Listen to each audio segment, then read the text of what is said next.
Et 6 ans du matin, 6 novembre 1958, San Giovanni Rotondo, en Italie. Jean-Pierre Dubois se réveille en sursaut. Quelque chose l'a arraché au sommeil. Mais quoi? Il regarde par la fenêtre de sa petite chambre, dans la pension près du couvent des Capucins. Le ciel commence à peine à s'éclaircir. L'aube approche. Jean-Pierre est menuisier, français, 42 ans. Il est venu de Lyon pour aider à la construction d'une nouvelle aile du couvent. Mais ce n'est pas la vraie raison de sa présence ici. La vraie raison dort encore dans la chambre à côté, sa fille de 16 ans. Sophie, qui ne dort presque plus depuis 3 mois. Sophie, qui se réveille chaque nuit en hurlant, couverte de sueur, parlant de présences sombres dans sa chambre. Sophie, qui maigrit, qui s'affaiblit, qui glisse lentement vers quelque chose que Jean-Pierre ne veut même pas nommer. Les médecins à Lyon n'ont rien trouvé. Les psychiatres parlent de stress, de traumatisme, d'hystérie adolescente. Mais Jean-Pierre sait, il sait que ce n'est pas dans la tête de sa fille. Il l'a vu de ses propres yeux, cette nuit où il est entré dans sa chambre et a senti le froid glacial, vu l'ombre qui se déplaçait dans le coin, entendu le rire qui n'était pas humain. C'est sa femme, Marie, qui a suggéré Padre Pio. On dit qu'il peut voir l'invisible. Il connaît des choses que même les prêtres ne savent pas. Jean-Pierre, nous n'avons plus rien à perdre. Alors ils sont venus. 3 jours maintenant.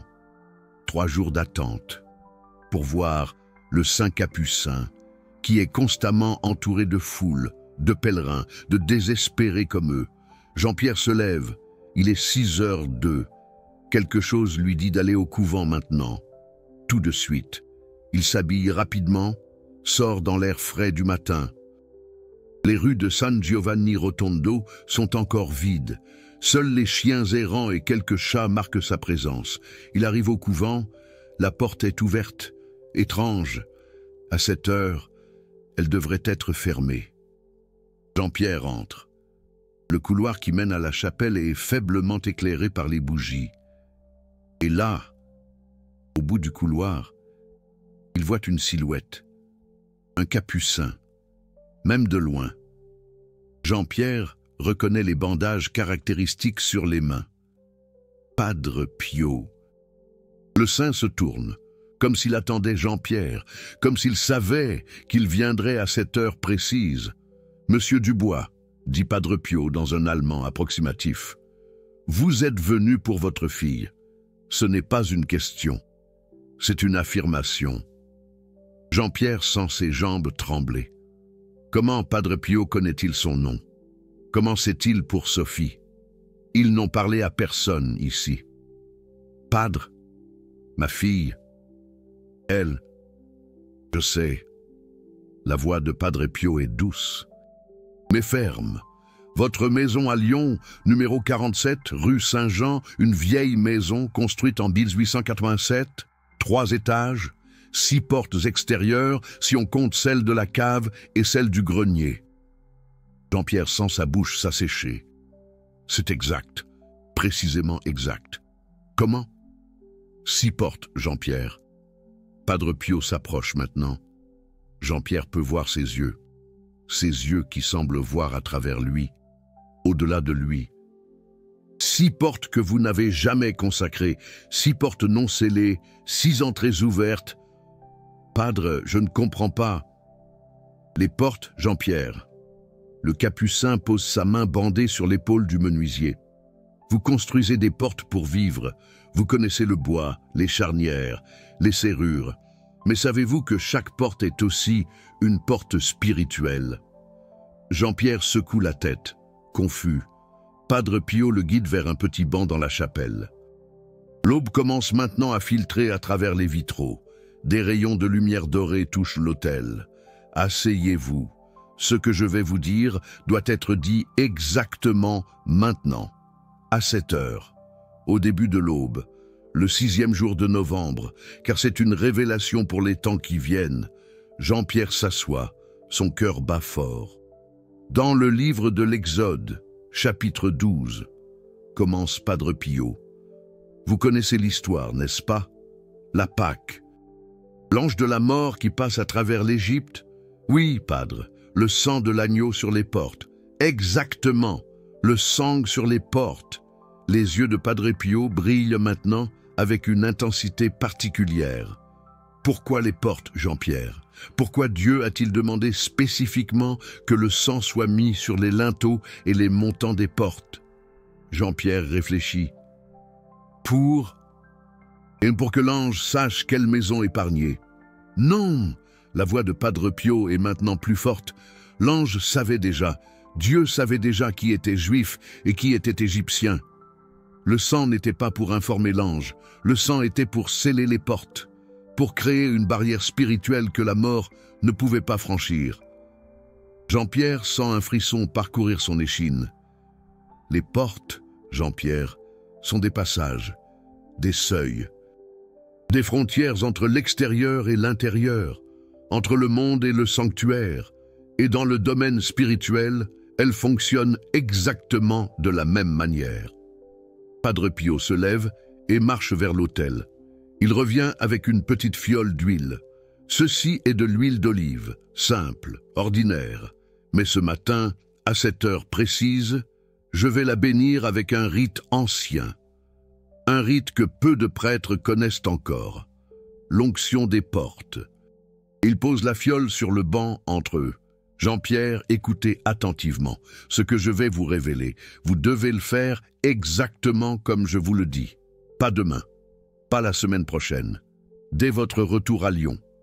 Le premier 6 novembre qui vient, le menuisier hoche la tête, ses yeux fixés sur la petite fiole.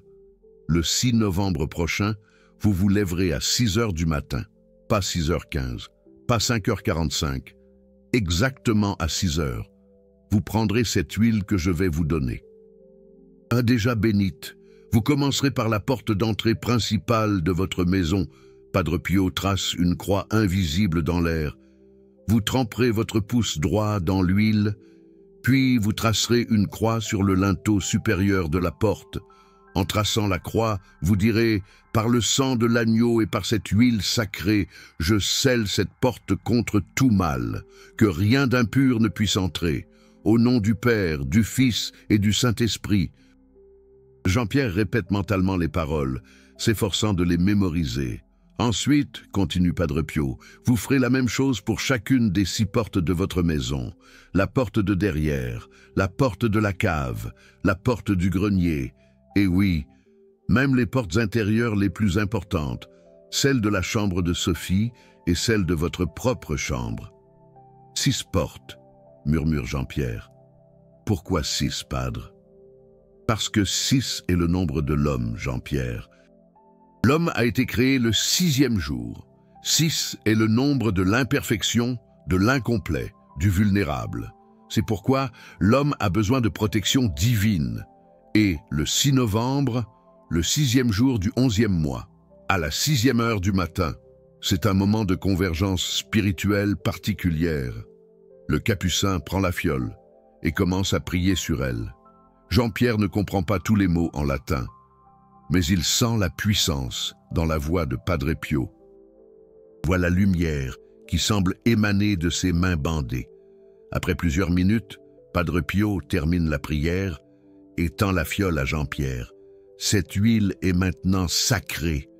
Elle porte une grâce spéciale pour sceller les portes contre les forces obscures.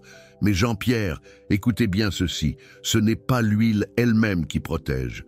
C'est votre foi, c'est votre acte d'obéissance. C'est votre déclaration que votre maison appartient à Dieu. Jean-Pierre prend la fiole avec révérence. Maintenant, laissez-moi vous raconter une histoire, dit Padre Pio en se rasseyant. Une histoire que peu de gens connaissent. Cela s'est passé en 1943, pendant la guerre, ici même, à San Giovanni Rotondo. Le saint regarde par la fenêtre, ses yeux perdus dans le passé. Il y avait une famille, les Mancini, Paul Mancini, sa femme, Isabelle, et leurs 4 enfants. Leur maison était à la périphérie du village. Une nuit de décembre, Paul est venu me voir, terrifié. Il m'a dit que des choses étranges se passaient dans sa maison, des objets qui bougeaient seuls, des voix dans les murs, sa plus jeune fille, Léa, qui parlait dans son sommeil avec une voix qui n'était pas la sienne. Jean-Pierre sent sa gorge se serrer. C'est exactement ce qui arrive à Sophie. J'ai demandé à Paul, « Avez-vous consacré votre maison ?» Il m'a regardé sans comprendre. « Consacré, padre ?»« Oui. Avez-vous fait bénir vos portes, vos murs, vos pièces ?» Il a secoué la tête. « Non, padre. Pourquoi? C'est important ?» Padre Pio se tourne maintenant vers Jean-Pierre avec une intensité brûlante. « Important? Jean-Pierre, c'est crucial. Une maison non consacrée est comme une ville sans murailles. N'importe quoi peut entrer. N'importe qui peut y établir sa résidence. Et je ne parle pas seulement des voleurs humains. »« Qu'avez-vous fait pour la famille Mancini ?» demande Jean-Pierre, la voix tremblante. « Je suis allé chez eux le 6 décembre 1943, à 6 heures du matin. J'ai apporté de l'huile bénite. J'ai oint leurs 6 portes. Une par une, Paul et Isabelle me suivaient, récitant les prières que je leur enseignais. Les enfants nous regardaient, silencieux. Padre Pio fait une pause, et un sourire étrange apparaît sur son visage. Quand j'ai oint la dernière porte, celle de la chambre de la petite Léa, quelque chose d'extraordinaire s'est produit. Nous avons tous entendu un bruit, comme un cri de rage, comme quelque chose qui est forcé de partir. Léa, qui était dans son lit, s'est assise brusquement. Elle nous a regardés, et pour la première fois depuis des semaines, ses yeux étaient clairs, vraiment clairs. Jean-Pierre sent les larmes monter. Elle a dit « Papa, maman, j'ai faim ». Une phrase simple, normale. Mais Paul et Isabelle ont pleuré de joie, parce que depuis un mois, leur fille ne parlait qu'avec cette voix étrange, cette voix qui les terrorisait. Et après, padre, la famille est restée protégée. Chaque année depuis 1943, Paul Mancini oint ses portes le 6 novembre à 6 heures du matin. Chaque année, sans exception. Léa est maintenant adulte, mariée, mère de 3 enfants. Elle vit au Canada, à Montréal. Mais même là-bas, chaque 6 novembre. Elle m'envoie une lettre pour me dire qu'elle continue la tradition, qu'elle a oint les 6 portes de sa propre maison. Padre Pio pose sa main sur celle de Jean-Pierre. « Votre fille Sophie sera guérie, Jean-Pierre. Mais pas ici, pas maintenant. La guérison viendra quand vous scellerez les portes de votre maison, quand vous déclarerez que l'ennemi n'est plus le bienvenu, quand vous marquerez votre territoire au nom du Christ. » Le menuisier français sent quelque chose se briser en lui. Des mois de peur, d'angoisse, d'impuissance. Tout cela sort maintenant en larmes. « Mais padre, pourquoi ma maison? Qu'avons-nous fait pour mériter cela ?» Ce n'est pas une question de mérite, Jean-Pierre. La voix de Padre Pio est maintenant très douce. C'est une question de vigilance. Dites-moi, quand vous construisez une maison, mettez-vous des serrures aux portes? Bien sûr, padre. Pourquoi? Le propriétaire a-t-il fait quelque chose de mal pour mériter d'être volé? Non, mais c'est une précaution normale. Exactement. C'est une précaution. Vous ne laissez pas vos portes physiques ouvertes à tous les vents, à tous les voleurs. Alors, pourquoi laisseriez-vous vos portes spirituelles non protégées? Jean-Pierre commence à comprendre. Votre maison à Lyon, Jean-Pierre, est très ancienne, 1789. Je vous l'ai dit, combien de gens ont vécu là? Combien de souffrances, de péchés, de tragédies se sont déroulées entre ces murs? Tout cela laisse des marques, des ouvertures, des fissures dans le tissu spirituel de la maison. Padre Pio se lève et marche vers l'autel. Il revient avec un petit carnet. Je vais vous donner des instructions précises, écrites. Vous les suivrez exactement. Il commence à écrire.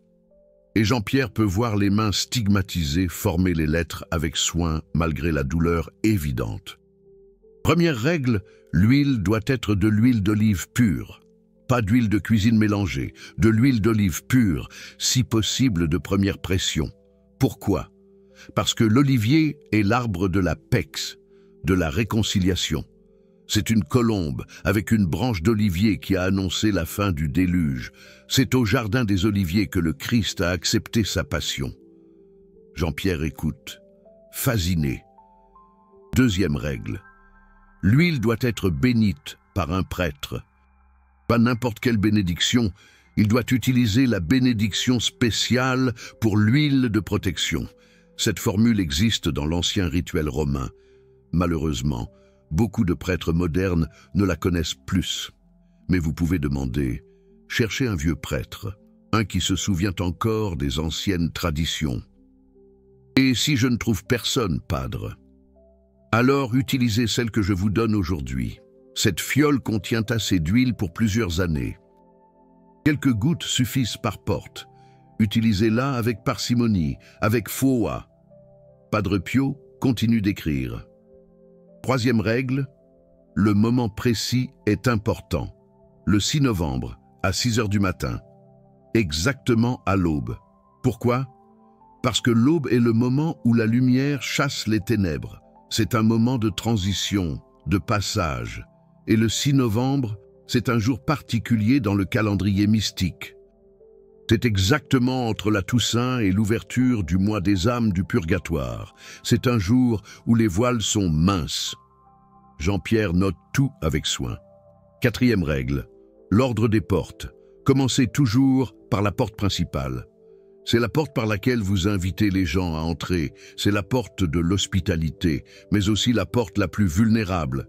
Puis la porte arrière, puis les portes secondaires. Terminez toujours par les portes des chambres.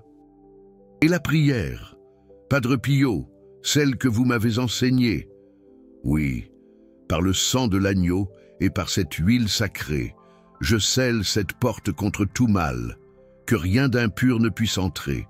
Au nom du Père, du Fils et du Saint-Esprit. Vous devez la dire à haute voix, Jean-Pierre, pas dans votre tête, à haute voix, parce que vous déclarez votre autorité. Vous prenez position. Vous dites à l'univers visible et invisible. Cette maison est sous la protection du Christ. Padre Pio termine d'écrire et arrache la page du carnet. Un mouvement lient et solennel. Gardez ceci, relisez-le chaque jour jusqu'au 6 novembre. Mémorisez-le, et quand le moment viendra, suivez-le, exactement. Jean-Pierre prend la feuille avec des mains tremblantes, ses doigts froides et moites. Maintenant, dit Padre Pio, je vais vous révéler quelque chose que peu de gens savent. Quelque chose qui vous aidera à comprendre pourquoi cette pratique est si puissante. Le capucin se lève et marche vers une petite bibliothèque dans un coin de la chapelle. Ses pas résonnent doucement sur le sol de pierre. Il sort un livre ancien, couvert de cuir usé, dont les pages semblent murmurer des secrets oubliés. Ceci est un manuscrit du XIVe siècle, écrit par un moine bénédictin nommé frère Augustin.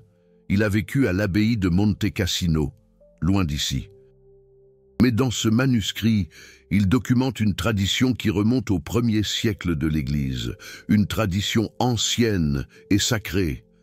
Padre Pio ouvre le livre avec précaution, comme s'il craignait de le briser. Les pages sont jaunies, presque fragiles. L'encre est pâle comme un souvenir lointain. Frère Augustin écrit « Les apôtres eux-mêmes pratiquaient l'onction des portes, Saint Pierre, lors de sa mission à Rome. Enseignait aux nouveaux convertis comment protéger leur maison contre les persécutions et les forces démoniaques. Il leur donnait de l'huile bénite et leur montrait comment tracer le signe de la croix sur les linteaux de leurs portes. Un geste simple, mais rempli de foi. Jean-Pierre écoute, fasciné, chaque mot, chaque syllabe. Et il y a plus, continue Padre Pio. Frère Augustin mentionne que durant la grande peste de 1347, celle que nous appelons les grandes épidémies, Les maisons qui avaient été ointes avec de l'huile sacrée ont été mystérieusement épargnées. Pas toutes. Bien ça, la foi n'est pas une formule magique, mais un nombre suffisamment significatif pour que les chroniqueurs de l'époque le remarquent, un signe de l'intervention divine. Le saint referme le livre avec précaution, un respect infini dans ses gestes. Jean-Pierre, écoutez bien ce que je vais vous dire maintenant. Et c'est la partie la plus importante de tout ce que je vous ai révélé aujourd'hui. Sa voix se fait grave, solennelle. Padre Pio pose ses mains stigmatisées sur les épaules du menuisier lyonnais, un contact chargé d'énergie spirituelle.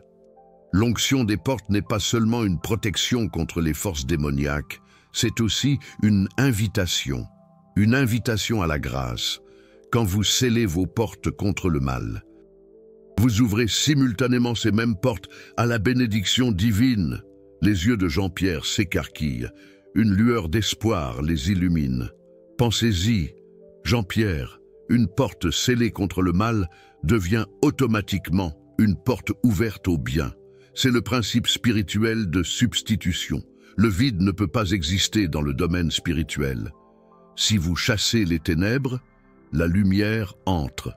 Si vous expulsez la haine, l'amour arrive. Si vous repoussez la malédiction, la bénédiction prend sa place. Padre Pio relâche Jean-Pierre et retourne s'asseoir. Son regard se perd dans le vague. Laissez-moi vous raconter une autre histoire. Celle-ci s'est passée il y a seulement 2 ans. En 1956, un couple italien vivant à Turin, Antonio et Rosa Benedetti. Ils étaient mariés depuis 20 ans, mais leur mariage était difficile, des disputes constantes, des malentendus, de l'amertume qui s'accumulait année après année. Le saint fait une pause, regardant Jean-Pierre avec intensité, comme pour s'assurer qu'il comprend bien. Antonio était mécanicien. Rosa travaillait dans une usine textile. Ils avaient 2 fils, déjà adultes, qui avaient quitté la maison pour échapper à l'atmosphère toxique. Antonio me l'a avoué plus tard, il pensait au divorce. Dans l'Italie catholique de 1956, même penser au divorce était scandaleux, mais il n'en pouvait plus. Qu'est-ce qui s'est passé? Padre Pio, la mère de Rosa, une vieille dame pieuse, m'a écrit une lettre. Elle me suppliait de prier pour sa fille et son gendre. J'ai prié, bien, sœur, mais j'ai aussi écrit en retour. J'ai envoyé les instructions pour l'onction des portes, exactement les mêmes que je vous donne aujourd'hui. Padre Pio sourit maintenant, un sourire doux et triste, comme un écho de la souffrance humaine. La mère de Rosa a donné les instructions à sa fille. Rosa était sceptique, mais désespérée. Elle a décidé d'essayer. Le 6 novembre 1956, à 6 heures du matin, elle a oint les 6 portes de leur appartement à Turin. Antonio dormait encore. Il ne savait rien. Et alors, le soir même, quelque chose d'étrange s'est produit. Antonio est rentré du travail, et pour la première fois depuis des mois, il n'était pas en colère. Il a regardé Rosa, vraiment regardé, comme s'il la voyait pour la première fois depuis des années. Il lui a dit « Tu as changé quelque chose dans la maison. Ça sent différent. Ça se sent différent. Il y a quelque chose de plus léger. » Jean-Pierre sent sa gorge se serrer. L'émotion le submerge. Rosa ne lui a rien dit sur l'huile. Pas ce soir-là. Mais elle a remarqué qu'Antonio était plus calme, plus présent. Ce soir-là, ils ont dîné ensemble en paix. Pas de dispute, pas de regards assassins. Juste la paix. Et après, les jours suivants, quelque chose a continué à changer. Antonio a commencé à rentrer plus tôt du travail. Rosa a remarqué qu'elle était moins irritable, moins défensive. Ils ont recommencé à se parler, vraiment parler. Pas juste échanger des informations pratiques, mais parler de leurs rêves, de leurs peurs, de leurs regrets. Padre Pio se lève et marche vers la fenêtre. Le soleil est maintenant complètement levé, illuminant la chapelle d'une lumière dorée. 6 mois plus tard. À Pâques 1957, leurs 2 fils sont revenus visiter. Ils ont été choqués. Leur mère et leur père se tenaient la main, riaient ensemble. L'atmosphère dans l'appartement était complètement différente. Le fils aîné a dit à sa mère « Qu'est-ce qui s'est passé? C'est comme si vous étiez redevenus les jeunes mariés de vos photos de mariage. Un miracle ?» Le saint se tourne vers Jean-Pierre, ses yeux brillements d'une sagesse infinie. C'est alors que Rosa a tout raconté. L'huile, les portes, la prière. Antonio l'a écouté sans l'interrompre. Puis il a dit quelque chose de remarquable. J'ai senti que quelque chose avait changé ce jour-là. Quelque chose dans l'air même de la maison. Comme si une lourdeur invisible avait été levée, un poids qui nous étouffait depuis des années. Jean-Pierre sent les larmes couler sur ses joues, un mélange de tristesse et d'espoir. Vous voyez, Jean-Pierre, l'onction des portes ne protège pas seulement contre les attaques démoniaques évidentes, comme celles que Sophie subit, elle protège aussi contre les attaques subtiles, l'amertume qui s'accumule, les malentendus qui se multiplient, la distance qui se creuse entre les époux. Tout cela, ce sont aussi des attaques, juste plus subtiles. Padre Pio retourne s'asseoir près de Jean-Pierre. Maintenant, laissez-moi vous donner les dernières instructions. Les détails pratiques. Il reprend son carnet. 5e règle, si vous manquez le 6 novembre, ne paniquez pas. Vous pouvez faire l'onction le 6 de n'importe quel mois. Mais le 6 novembre à 6 heures du matin est le moment optimal. C'est comme, comment dirais-je, c'est comme planter une semence au bon moment pour une récolte maximale. 6e règle, répétez l'onction chaque année, comme un renouvellement, comme repeindre une maison pour la protéger contre les éléments. La protection spirituelle aussi a besoin d'être renouvelée. 7e règle, si vous déménagez dans une nouvelle maison, faites l'onction des portes avant d'emménager si possible. Si ce n'est pas possible, faites-le dès que vous pouvez. Ne laissez pas passer plusieurs mois. Jean-Pierre note tout frénétiquement. 8e règle, et c'est crucial, enseignez cette pratique à vos enfants. Sophie doit apprendre. Quand elle se mariera un jour, quand elle aura sa propre maison, elle doit savoir comment la protéger. C'est un héritage spirituel, Jean-Pierre, aussi précieux que n'importe quel héritage matériel. Padre Pio regarde maintenant Jean-Pierre, avec une intensité brûlante. Et maintenant, je vais vous dire quelque chose que vous ne devez répéter à personne, jusqu'après ma mort. Jean-Pierre sent un frisson le parcourir. Dans les années qui viennent, Jean-Pierre, l'Église traversera une période de grande confusion. Beaucoup de traditions anciennes seront abandonnées. Beaucoup de pratiques sacramentales seront considérées comme dépassées, superstitieuses, non nécessaires. On dira aux gens que tout ce qui compte, c'est la foi intérieure, que les signes extérieurs sont optionnels. La voix de Padre Pio devient presque un murmure. C'est un mensonge, Jean-Pierre, un mensonge dangereux. L'homme n'est pas un ange. L'homme est corps et âme. Il a besoin de signes tangibles, il a besoin de pratiques concrètes, il a besoin de faire quelque chose, pas juste de croire quelque chose. Que voulez-vous que je fasse, Padre? Continuez cette pratique, enseignez-la, partagez-la, même quand on se moquera de vous, même quand vos propres prêtres vous diront que ce n'est plus nécessaire. Continuez. Padre Pio pose de nouveau ses mains sur la tête de Jean-Pierre, comme une bénédiction. Et maintenant, retournez à votre pension, réveillez Marie et Sophie, rentrez à Lyon et attendez le 6 novembre prochain, ce jour-là, à 6 heures du matin, quand vous joindrez vos 6 portes. Je serai là en esprit.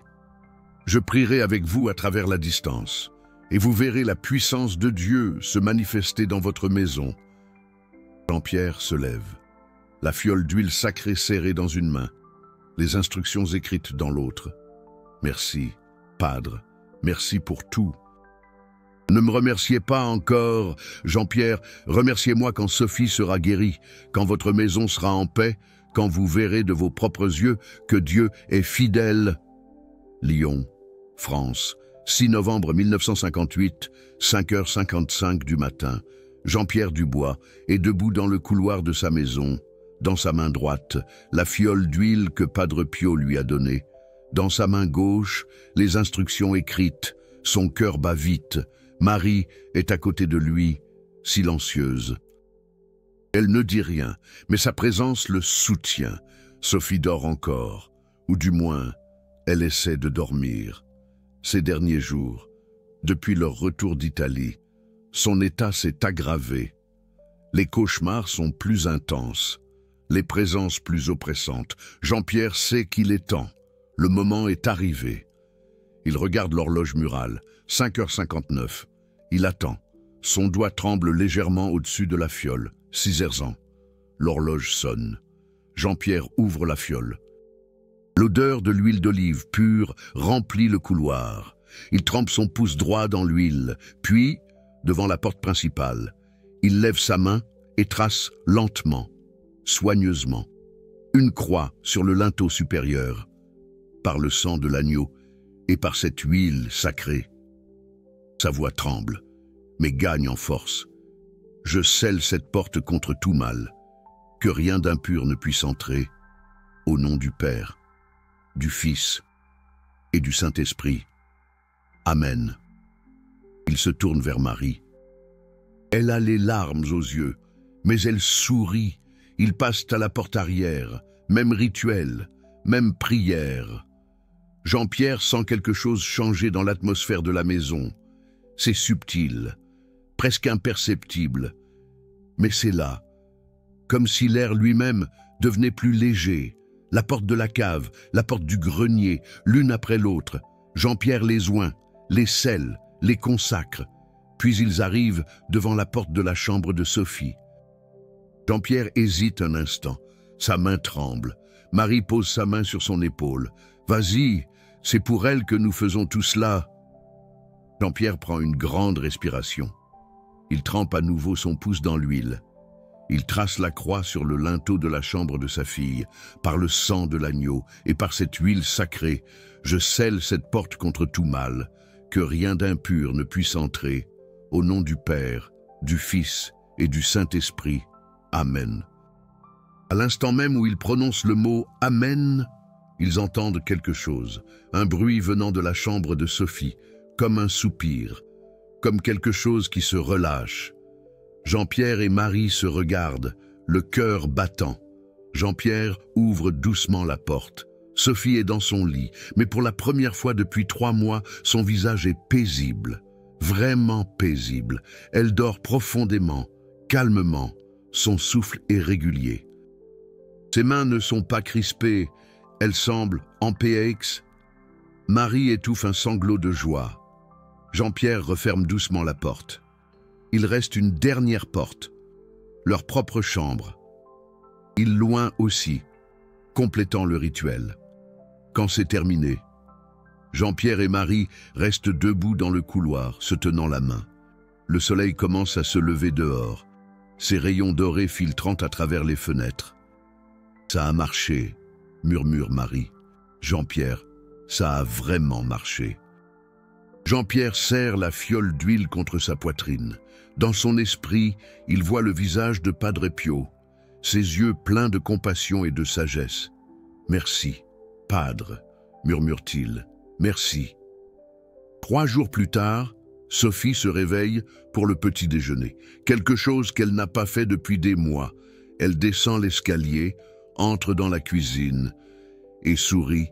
« Bonjour, maman, bonjour, papa. » Sa voix est claire, ses yeux sont clairs. Elle est elle-même, vraiment elle-même. Marie fond en larmes et serre sa fille dans ses bras. « Tu vas bien? Tu as bien dormi ?»« J'ai dormi comme un bébé, » dit Sophie, légèrement confuse par l'émotion de sa mère. « Pour la première fois depuis, je ne sais pas combien de temps, je me sens différente. » comme si quelque chose de lourd avait été enlevé. Jean-Pierre et Marie échangent un regard.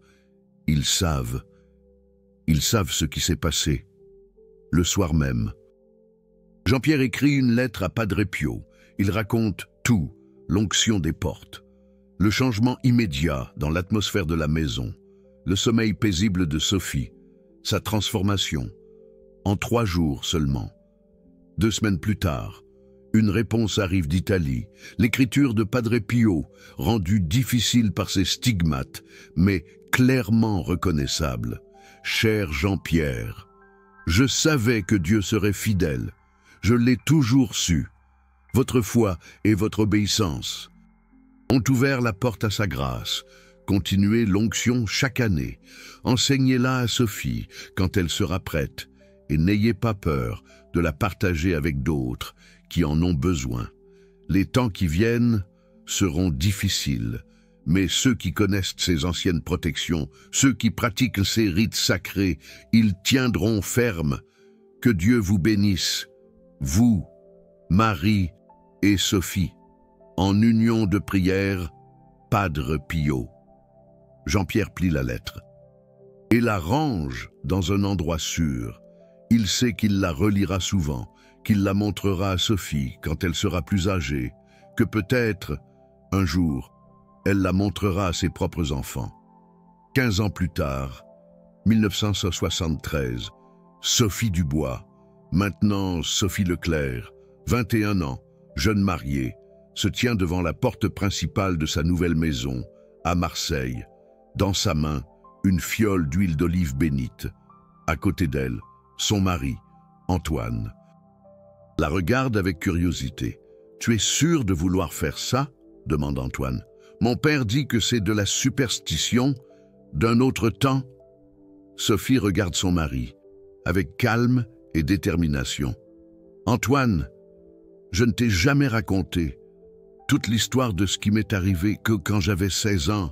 Je vais te raconter maintenant. » Elle lui raconte les cauchemars, les présences, le voyage en Italie, la rencontre de son père avec Padre Pio, l'onction des portes. La guérison instantanée. Antoine l'écoute, en silence. À la fin, il ne dit rien pendant un long moment. Puis, simplement, « Alors, faisons-le.